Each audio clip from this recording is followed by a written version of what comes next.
നമുക്ക് അലേർട്ടുകൾ നോക്കാം. സംസ്ഥാനത്ത് ഇന്ന് രാത്രിയും അതിശക്തമായ മഴയ്ക്കാണ് സാധ്യത. 9 ജില്ലകളിൽ റെഡ് അലേർട്ട് പ്രഖ്യാപിച്ചിരിക്കുകയാണ്. മറ്റ് 5 ജില്ലകളിൽ ഓറഞ്ച് അലേർട്ടുമുണ്ട്. നാളെ കാസർഗോഡ് മുതൽ പത്തനംതിട്ട വരെ ഓറഞ്ച് അലേർട്ടും നൽകിയിരിക്കുന്നു.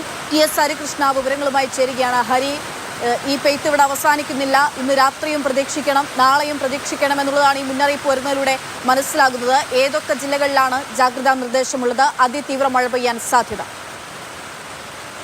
അക്ഷയ, ജാഗ്രത വേണം. അതായത് ഇന്ന് രാത്രിയിലും ശക്തമായ മഴയ്ക്കുള്ള സാധ്യതയുണ്ടെന്ന് കാലാവസ്ഥാ നിരീക്ഷണ കേന്ദ്രത്തിൻ്റെ പ്രവചനത്തിൽ പറയുന്നുണ്ട്. ഇന്ന് ഇപ്പോൾ റെഡ് അലേർട്ടുണ്ട്, ഒപ്പം ഓറഞ്ച് അലേർട്ട് മറ്റ് ജില്ലകളിലുണ്ട്.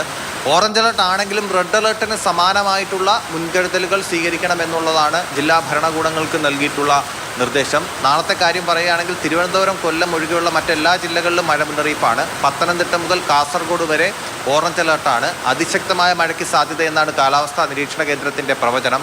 ഈ മഴയ്ക്കുള്ള ഒരു പ്രധാനപ്പെട്ട കാരണം ബംഗാൾ ഉൾക്കടലിലെ ഒരു ന്യൂനമർദ്ദപ്പാത്തിയുണ്ട്. ഒപ്പം തന്നെ കാലവർഷക്കാറ്റ് സജീവമാണ്. 40 മുതൽ 50 കിലോമീറ്റർ വരെ വേഗതയിൽ കാറ്റ് വീശാനുള്ള സാധ്യതയുണ്ട്. അപ്പോൾ ഇതിൻ്റെയൊക്കെ സ്വാധീനത്താൽ മഴയും കൂടുതൽ കനക്കുകയാണ് എന്നുള്ളതാണ്. മലയോര മേഖലയിൽ തന്നെയാണ് കൂടുതൽ ജാഗ്രത വേണ്ടത്.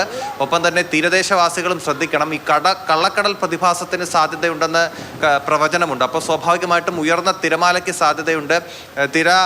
ശക്തമായി തിര വീശാനുള്ള സാധ്യതയുണ്ട്. അപ്പോൾ തീരദേശവാസികൾ ശ്രദ്ധിക്കണം. മത്സ്യത്തൊഴിലാളികൾ അതീവ ജാഗ്രത പാലിക്കണമെന്നും നിർദ്ദേശമുണ്ട്. ശരി, ഹരിയാണ് വിവരങ്ങൾ നൽകുന്നത്.